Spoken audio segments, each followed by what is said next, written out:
বায়না ধরলো ম্যাঙ্গো মুজ খাবে। আমরা মধ্যবিত্ত, 200 টাকা খরচ করে ম্যাঙ্গো মুজ কিনে আনা তো সব সময় সম্ভব না। তাই 50 টাকা খরচ করে 2টো কাপ আইসক্রিম নিয়ে এসেছি, আর বাকি উপকরণগুলো ঘরেই ছিল। তাই ঘরেই বানিয়ে ফেললাম ম্যাঙ্গো মুজ। আর এই ম্যাঙ্গো মুজ খাইয়ে মেয়েকে একেবারে রিফ্রেশ করে দিলাম। আমার প্রিয় ভিউয়ার্স, আসসালামু আলাইকুম, কেমন আছেন আপনারা সবাই? চুমকি রান্নাঘর আজ আপনাদের জন্য নিয়ে এসেছে মাত্র 3টে উপকরণে তৈরি একেবারে রেস্টুরেন্টের স্বাদের ম্যাঙ্গো মুজ, যেটা খেলে আপনার মনেই হবে না এত কম উপকরণে তৈরি করা হয়েছে। আর সেটা জানতে হলে সাথে থাকার অনুরোধ রইল। তো চলেন দেখে নেওয়া যাক।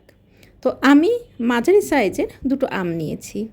আমগুলোর ছিলকাগুলো ছাড়িয়ে নিচ্ছি। তারপরে এটাকে ছোট ছোট কিউব করে কেটে আমি নিয়ে নেওয়ার পরে এটাকে আমি ব্লান্ডারে, একটা ছোট ব্লান্ডার জারে আমি এটাকে একদমই স্মুথ একটা পেস্ট তৈরি করে নিব। তো পেস্ট তৈরি করার আগে কিছু কিউব আমি ডেকোরেশনের জন্য রেখে দিব, আর বাকিটা আমি একদম পেস্ট করে নিব। তো এই যে দেখেন, আমি একদম ছোট ছোট করে আমগুলোকে কিউব করে কেটে নিয়েছি। তো এখন একটা ব্লান্ডার জারে আমি দিয়ে দিচ্ছি। এই যে একদম স্মুথ একটা পেস্ট তৈরি হয়ে গিয়েছে। তো এটাতে কিন্তু আমি কিছুই মিশাইনি। তো এখন একটা বড় সাইজের আমি ব্লান্ডার জার নিয়ে নিয়েছি। আপনারা চাইলে একটা জারের মধ্যেই করে নিতে পারেন। এবারে আমি এখানে দিয়ে দিচ্ছি 2 টেবিল চামচ পরিমাণ কনডেন্স মিল্ক। এটা আম কেমন মিষ্টি হবে বা আপনি কেমন মিষ্টি চাচ্ছেন সেটার উপরে নির্ভর করছে আপনার টেস্ট অনুযায়ী।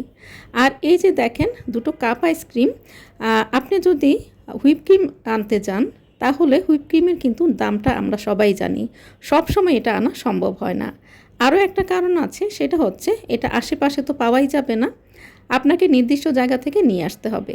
আর এই কাপ আইসক্রিমটা আপনি আশেপাশে যে কোনো দোকানে পেয়ে যাবেন।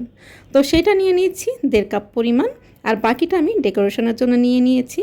আর সবগুলো মিলে আমি কিন্তু এটাকে অলরেডি প্ল্যান করে নিয়েছি। আমার কিন্তু অলরেডি তৈরি হয়ে গিয়েছে ম্যাঙ্গো মুজ, খুবই সহজে চোখের পলকেই। তো এবারে আমি ট্রান্সপারেন্ট যে ডেজার্ট গ্লাসগুলো সেগুলো নিয়ে নিয়েছি, আর সেগুলোতে আমি সার্ভ করে দিচ্ছি।